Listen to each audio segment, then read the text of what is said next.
Wonderful Night was the perfect precursor to Wicked for Good. It was a concert full of magic and wonder and beauty. It was literally perfect, and I was literally sobbing, and now I need to yap about it. So let's talk about Wicked One Wonderful Night. Before we get started, I want to say a quick hello and welcome all. This is Eclectic Kelpie, where we dive into the treasure trove of fantastical media. And if you have not seen yet, on November 6th, NBC streamed a recorded concert of the cast of Wicked doing some behind-the-scenes chats, some performances, mostly from Wicked Part 1, with a little sprinkle of Wicked for Good in there as well, and it was just perfection wrapped in a 2-hour special. So today I want to discuss the fashion, the performances, the commentary / special announcements, and the scandalocious moments that absolutely made me sob, along with my final thoughts on the show. This video, of course, contains spoilers from Wicked One Wonderful Night, the concert, but also will likely contain spoilers for Wicked for Good, so proceed at your own discretion. But without further ado, let's talk about Wicked One Wonderful Night. Starting off talking about the fashion, immediately my favorite outfit of the entire night was Michelle Yeoh's blue dress. It was just giving like bubble but angular, so it was kind of giving like lightning strikes but also the clouds. Absolutely stunning. It was my favorite dress. I would love to own it and to wear it because it was just so beautiful, and yeah, just the angles and the shapes and the coloring, it was very Madame Morrible coded, which was so good. Also, most of the outfits, well, essentially all of the outfits were very coded in their characters. Like, Jeff was wearing a lot of greens, Michelle Yeoh only had the 2 dresses, but yeah, the blue one, absolutely stunning. Favorite outfit of the night. Cynthia Erivo was a lot in black, and Ariana Grande was a lot of like lighter like silvers and pinks and just like bright, vibrant Glinda coded colors. And then Marissa Bodie, also stunning, beautiful green dress, was fantastic. But we'll get to those as we go. But Michelle Yeoh's blue dress, absolute favorite, absolutely stunning. Cynthia Erivo's Wizard and I outfit was just perfect. She really can pull off basically anything, but I thought that the outfit was so cute and like a mixture between that like school innocence while still having sort of that rebellious nature. I really loved the lapel pins that she was wearing that kind of was giving like Dr. Dillamond's horns, which I thought was really fun, and just like a little nod to include that, like, you know, even though we're still in this section of the musical with that song being like the optimism and the trying to fit into society and get into this like place of acceptance from an external source, but still having that little bit of rebelliousness and knowing what her actual goals and sort of values are. So I thought that was really cute to have the like nod to Dr. Hillman's horns on her lapel. I liked it. And the like big flower component, but just the outfit was so cute and I really appreciated it. So yeah, absolutely stunning. The dancers in No One Mourns the Wicked were so good. Was giving Somewhere Over the Rainbow. Like, I loved their little like tulle tutu almost skirts that were just all like rainbow, and then they were all in white, so it was very like clouds, and yeah, it was giving Somewhere Over the Rainbow. I thought that was so perfect. Really thought that that was such a cute little touch in there, especially because we're also getting a song. Well, we'll get to this later, but I'm so excited for No Place Like Home, Cynthia Erivo's new song, because I just think it's gonna be so good. But it was very, very cute to have like the little rainbows themselves to start off the show. I also loved Ariana Grande's gold sort of bubble dress. Some points, I guess maybe with the lighting, it really looked like a soft pink at points, but it was like a white with gold accents, and I thought it was almost kind of like angelic and beautiful, and it was just a very beautiful dress. Yeah, I don't really have too much commentary on that one. I just thought it was very beautiful. And Marissa Bodie's green dress I thought was so pretty and had the gold accents, and I just thought that it was really beautiful and really perfect. and it kind of like is, and it was like a darker hue, so it kind of almost is like she's leaving behind the pastels of shiz and she's going into her Wicked Witch of the East era, and it was very, very nice to see that sort of transition for her within her costuming, the storytelling of the fashion, and how she's moving away from, you know, the vibrant colors into this like darker green, and also in support of her sister, which, you know, it gets quite messy in the second act of Wicked, but very excited for it. And she just looks stunning. It was perfectly done. Loved the dress. Ariana's dress from What Is This Feeling was stunning. It was like a silver sort of 40s style dress, and it was just beautiful, and it just like, again, like those coloring, like she just is Glinda, really, isn't she? Like just the embodiment of that like floating and very breathy, very light and flowy kind of dresses, is very bubbly, which was most of her style for this concert, which I thought was perfect because she's embodying. She's fully gone into the Glinda bubble, and it just was perfect, and I really loved this dress. It was very pretty. And Cynthia's suit for What Is This Feeling as well was, Cynthia Erivo, literally, I feel like she could wear anything and make it work. Just like the silhouettes that she plays with are really fun, and it always just makes her look very strong and very regal, very postured, very, very majesty, you know?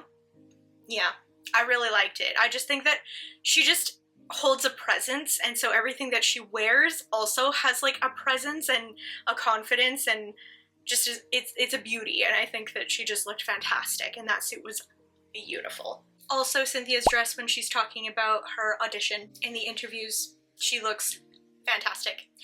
And in that same vein, Marissa Bodie, her like almost, they don't look like poppies, but just like the black dress with like the florals, it's kind of giving like Glinda and Elphaba's like tulips and poppies, which I thought was really cute.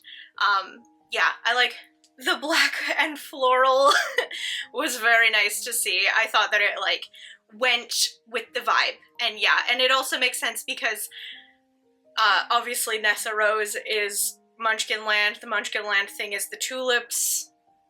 She's in a black dress with like a floral print. It was giving a little bit like the Wicked Witch of the East, Mayor of Munchkinland, and I really liked it. And then lastly on fashion, Ariana Grande's Emerald City bodice with the pink bubble skirt was just perfect. It was so cute. I loved that sort of, also kind of incorporating a little bit of the like Yellow Brick Road scene, like going through, it's the pink brick road she was embodying, and it was so cute. I really loved it. It was very dramatic, very angular, very This Is Oz, One Short Day. Loved it. It was so good. Most of the outfits and most of the ensembles that they put together for this concert were fantastic.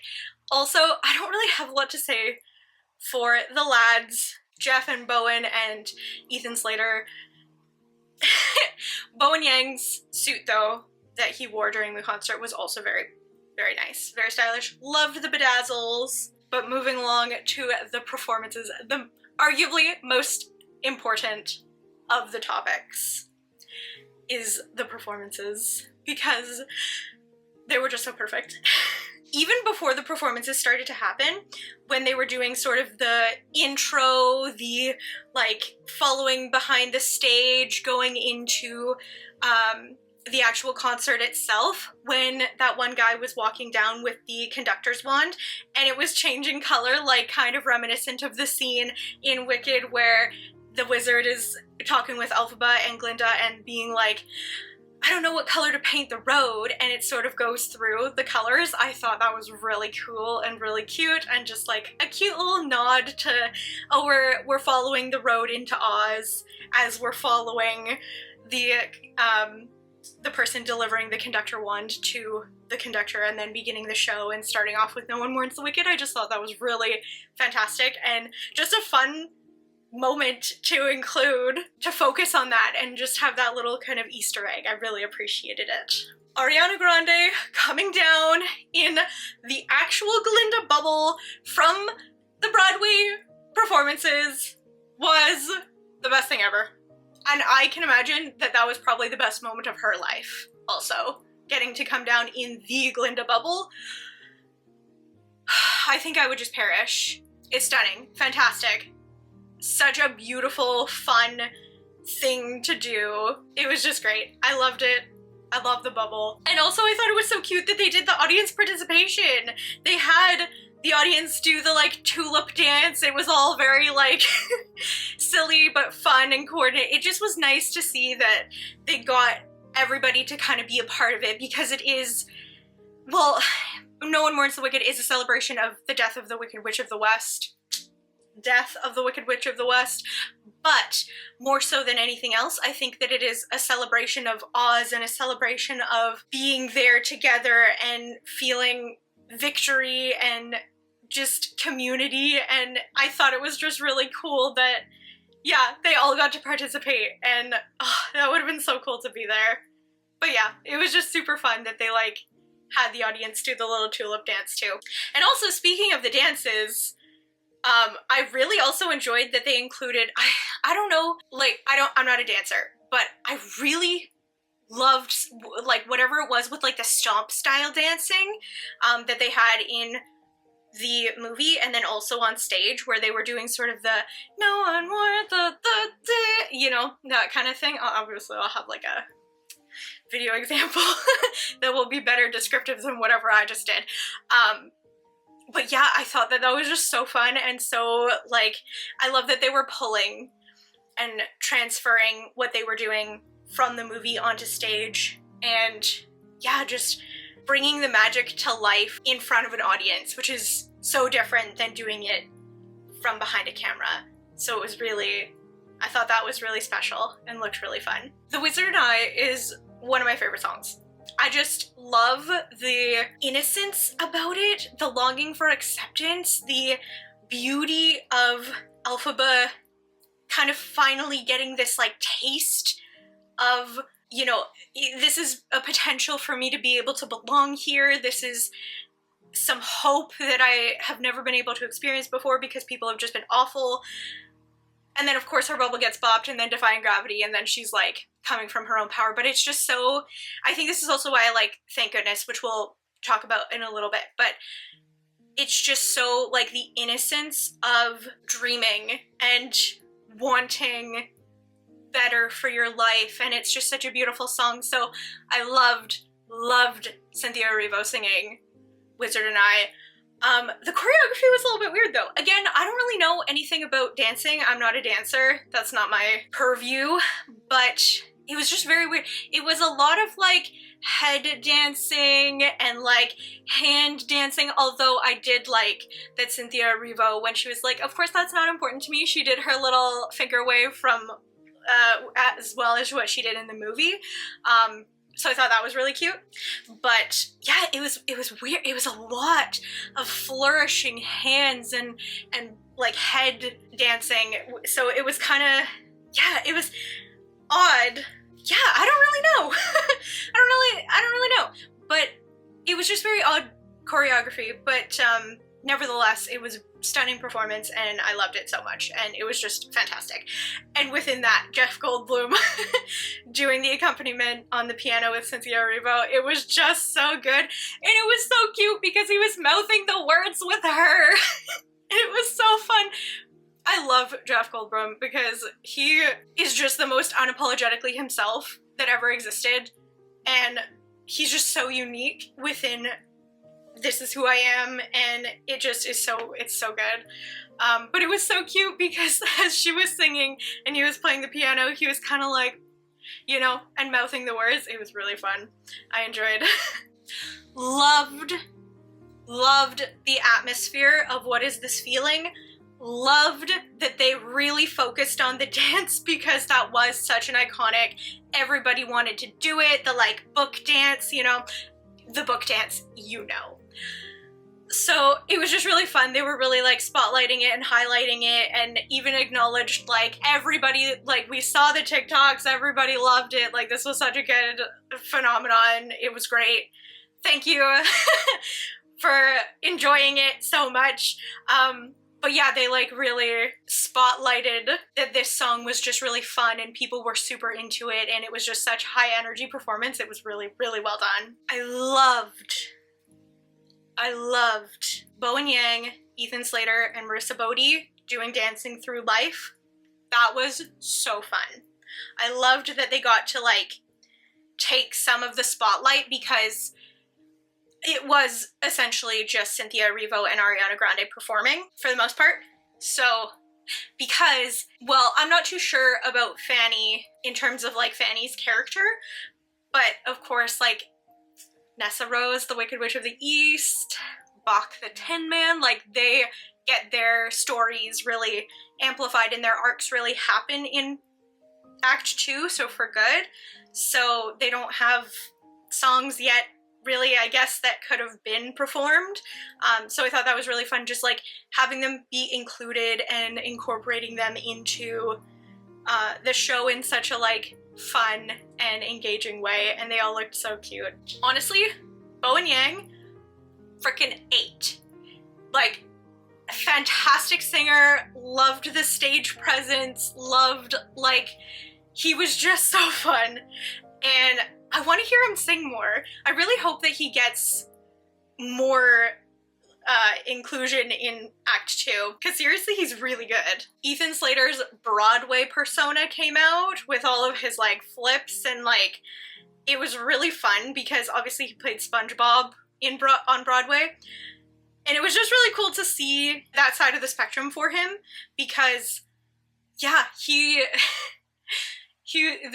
was just a delight. I think he does hold a very good stage presence. I think that like he should go back to Broadway now. He should go and try and get back onto stage now being wrapped with Wicked, because yeah, I feel like that's a good place for him to be. It like highlights him a little bit better.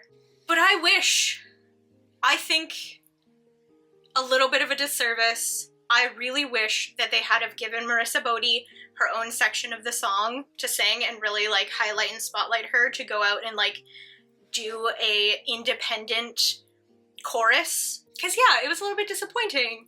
She kind of just came out right before they were done.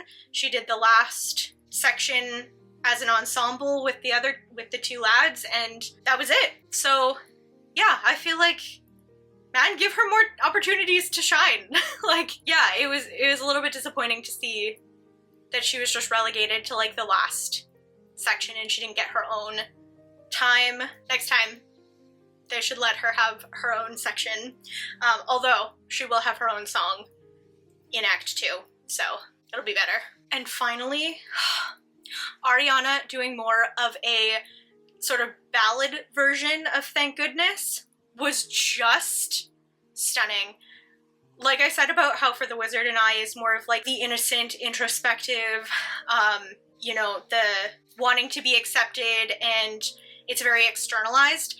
And then Thank Goodness is kind of what happens after you don't get that which you expected. And it's so good.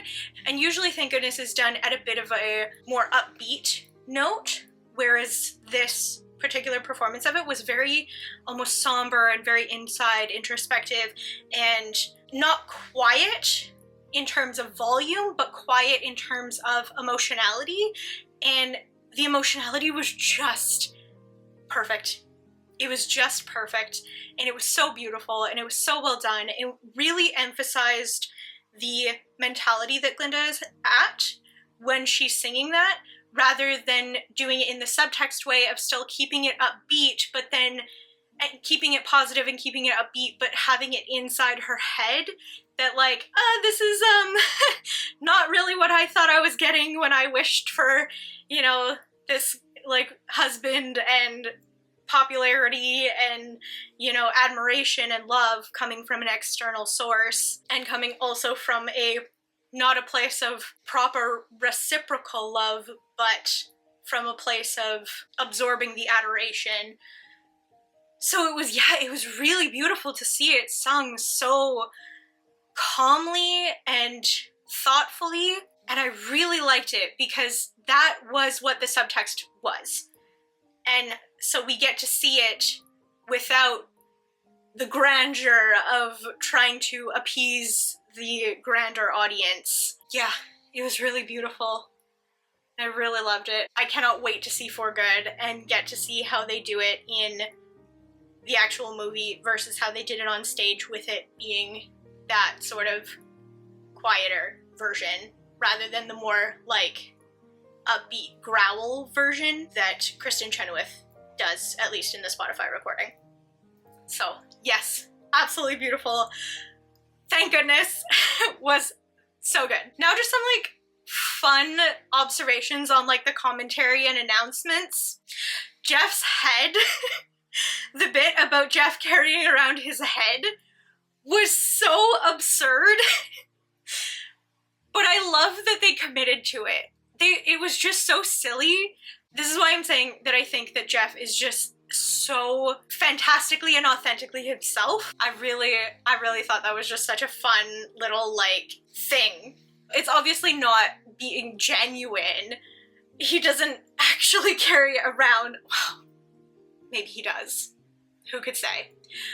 But it just was so outrageous and really funny and random. And also smart of them though, because I feel like having those clips play while they're doing set changes, while they're doing costume changes and stuff like that during the performances, it's very fun to just have something so absurd be playing on screens while you're sitting in an audience. So yeah, good job, Jeff's head. Jonathan Bailey's audition tape that they showed of him just like singing in a dressing room right before he's about to go and do another show on stage was just so, I feel like that was Fiyero in Act 1. The very laissez-faire, the very like, obviously like he had mentioned that it was because there was no other opportunity for him to do it. Like he had no time to sit down and do the audition. But I think that it just added so much to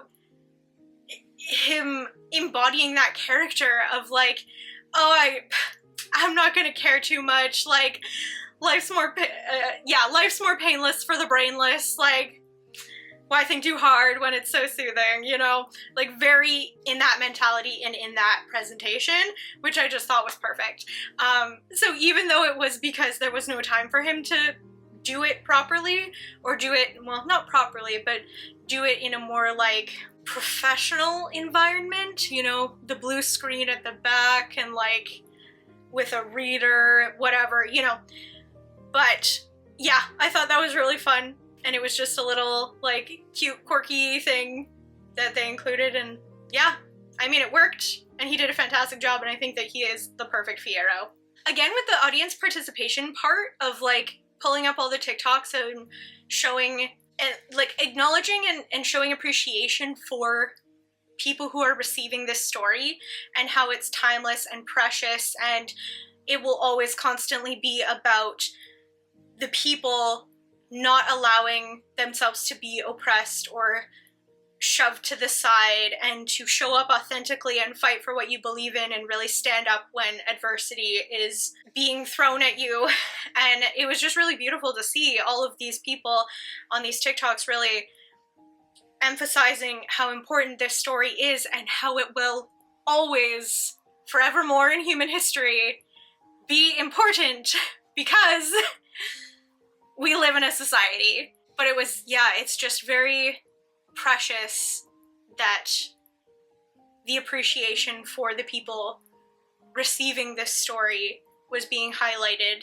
And yeah, again, just, you know, doing the giving back, accepting the applause and accepting the admiration, but then giving it back and saying thank you for enjoying and receiving this story that means so much. So I thought that was really beautiful. I loved the story where Michelle Yeoh was talking about how John M. Chu had told her to like run at Ariana and really scare her.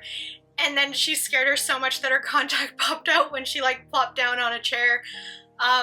or like whatever she plopped down on, and it was just really fun. And I kind of really hope that they used that take, because she was good until, like, you know, she sat down and the contact popped out, but they got it. She was looking down, so quick cuts. But yeah, fantastic and so fun. So yeah, I'm really excited for that dynamic in For Good, to see more of that dynamic in the movie rather than the stage play. I think it's going to be really good. I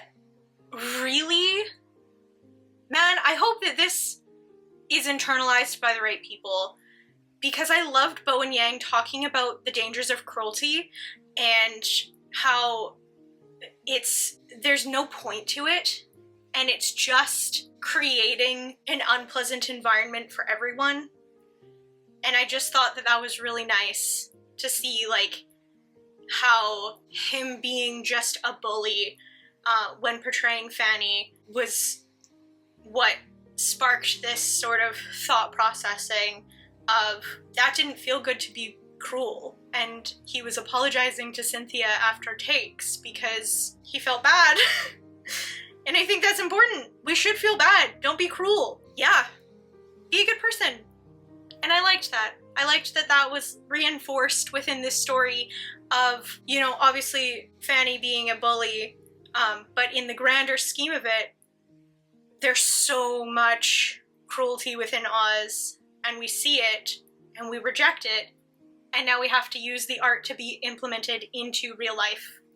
And I thought that was pretty beautiful, and very pertinent and important. And this story is beautiful and pertinent and important now, and it should be something that is focused on and really taken to heart, and then the wider message is spread. So I loved seeing Bowen talk about that.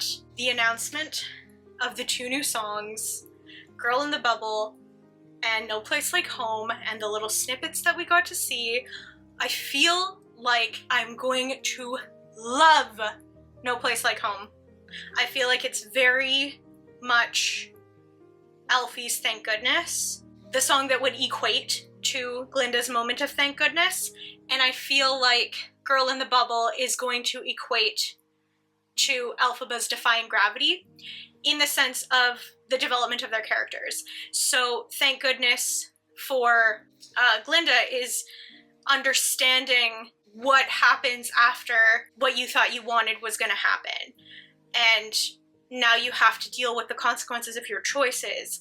And I feel like No Place Like Home sounds like Elphaba coming to internalize what the consequences of her choices mean. And I don't mean consequences in the sense of punishment. I mean consequences in terms of the natural response or reaction from outside of you based on your actions and choices. So neither positive or negative, it's just the reaction that happens after a choice. And I think it also sounds very much like her reaffirming song as well, because I mean, we got such a small snippet, so I'm really like pulling at whatever I have available to me. But one of the lines is like, why does she care so much about this home? But then we know, well, if you know the show and you know Act 2 and you know, then you'll know how it ends and you know what happens, but she does keep fighting. And so whatever happens within that song, she comes to an understanding of, this home is worth protecting. This home is worth taking care of. This home is worth my time and my love and my energy, even if it's going to treat me like even if it's going to push me down and try to tell me that I'm not good enough or that there's something wrong with me and these people are not getting it because they're so within the propaganda of the wizard. But she isn't going to let that take away from her doing better and making the world a better place. And I think that I'm gonna really love it. And I feel like Girl in the Bubble is sort of Glinda, well, I think that they said somewhere that that was Glinda, like, deciding that she was gonna make good not a word, but a purpose and an action. I think that, obviously I'm paraphrasing, but that good isn't just going to be a word, but it's going to be a motivation, and then she's going to start embodying what goodness is. So that's why I think that that's her equivalent of defying gravity. It's her coming into herself, realizing who she actually is and who she wants to be, coming into her own power as herself, even though it sounds like it's going to be a slower ballad, sort of more an airy kind of song, but it sounds like it's going to be, but that's Glinda. She is slower and airy and more quiet, but I think that that's going to come across in her coming into her own and coming into herself and who she actually is and who she wants to be. And that's why I think that that's kind of her Defying Gravity song, because it's her being herself and releasing the shackles that are holding her back. Because for Glinda, her shackles are public perception and needing self-worth to come from external sources and needing approval from outside of herself. And that was the same thing as Elfie, but for Elphaba, she found it and it became very large and external. For Glinda, she's more of an internal character, so I think that that's gonna play really well with Girl in the Bubble. But yeah, I think they're gonna be really good songs. I feel like I'm going to enjoy No Place Like Home a lot. But we'll see. We'll see. Because there's only like one more week until this comes out, and I am literally dying to see it. And then, like, lastly, for just fun behind the scenes commentary and announcements and stuff, Bowen Yang as Elphaba's broom. Again, it just was it's so cute that they were just having fun with this, and it was all just one wonderful night. It was just beautiful and perfect and fantastic, and I loved it so much. And it was just fun. So I really liked that they did that. Just this little cute, like throwaway thing, but it was so cute. And I loved that Bowen Yang called Michelle Legend. It was just, I love that. Yeah, it was just fun. And then the moments that made me sob, my final thoughts on Wicked One Wonderful Night. But oh my goodness, I sobbed. Particularly, and I feel like this is gonna be true for like majority of people who watched this thing, but when they went to the Gershwin Theater and Stephen Schwartz, oh my god, I'm literally gonna cry. I'm literally this is so ridiculous, but like when they were at the Gershwin Theater and Stephen Schwartz was on the piano and Ariana Grande and Cynthia Erivo were singing For Good, and then Idina Menzel and Kristen Chenoweth came out, and then they were all doing the, and then the torch being, and then it just, I actually can't, I think I might cry right now. It was just so beautiful and perfect, and I actually just can't. It was so beautiful and perfect. I don't know what to say about it. It just, the emotionality of the whole thing. For Good, the song always made me cry anyways, but then they had to go and make it twice as sad and fulfilling and beautiful and amazing, and now I just don't know what to do with myself. Yeah. But that was the highlight of the whole performance for me. I sobbed, and it was great, and I love it. But it was so... yeah. It's just beautiful. It literally is so good. And I think... truly, Cynthia Erivo's voice is so warm and rich and deep, and there's so much to it, and it's just stunning, and I love her voice, and I think that it's so complementary with Ariana Grande, whereas like Ariana's voice is very light and airy and cool toned, and just so like, they just fit together so perfectly, and I think, yeah, the casting choices for these two was great. And I just loved it, and I think that, yeah, they did a fantastic job of complementing each other, and yeah, their voices just meld so well because there is this richness and airiness, warm tone, cold tone sounds, and it just, yeah, it just is beautiful. So it was so good. It was so good to hear them sing again. Yeah, so good. Defying Gravity. Also, tears, sobbing, can't see the screen, with how much emotion I'm being filled with. Cynthia Erivo, during Defying Gravity, being flown out into the audience. She literally is the definition of gravity defied. Beautiful, stunning, sobbing, so good. I loved it. It's just so victorious, and Defying Gravity in itself is such a magnificent song, and it's so empowering, and to do the like flying out and like be, you know, and again that like sort of engagement with the audience. Obviously the audience wasn't actively participating in this part of the performance, but just to like kind of include them in terms of simulating Elphaba's flight over Oz and like leaving the Emerald City and, you know, having that moment of freedom and liberation as she's flying over the audience, who it's also like playing the Ozians who are like, she's wicked, kill her, you know, like that sort of component of the song, but just the beauty of her freedom and Defying Gravity, it was just so good. It was the best. It was that, like, For Good and Defying Gravity were the highlights of the whole performance, and I loved it so much. Yeah. Sobbing. Perfection. I really wish they had played One Short Day. That's just part of my final thoughts. I really like One Short Day, and I wish they had included it. But I understand why they didn't, because there were so many other pieces that were more pertinent and powerful. But yeah, I really like One Short Day, and I think it would have been fun if they hadn't included it, but it's also okay that they didn't. It was also really beautiful seeing the casts kind of say goodbye to one another after 4 years of doing this project, and now it's kind of coming to fruition, and they're closing everything out. They're doing the premieres and stuff, and then once the premieres are done and it comes out literally next week, it's done. And it was kind of cool to see them during those like last recorded interviews just kind of like say goodbye to each other and show respect and appreciation for one another as co-workers, as actors, as people that they've spent every day with filming for like 18 months or something. Like, they did a lot, and they've been doing a lot of promo and stuff, so they've been spending copious amount of time together. So yeah, like, I can imagine that that would be really bittersweet, having this thing come to full circle of, this is what the work we did, this is the beauty that we put out, and now it's done. And having them sort of have that final parting of ways, so to speak, was, yeah, really sad, but really beautiful.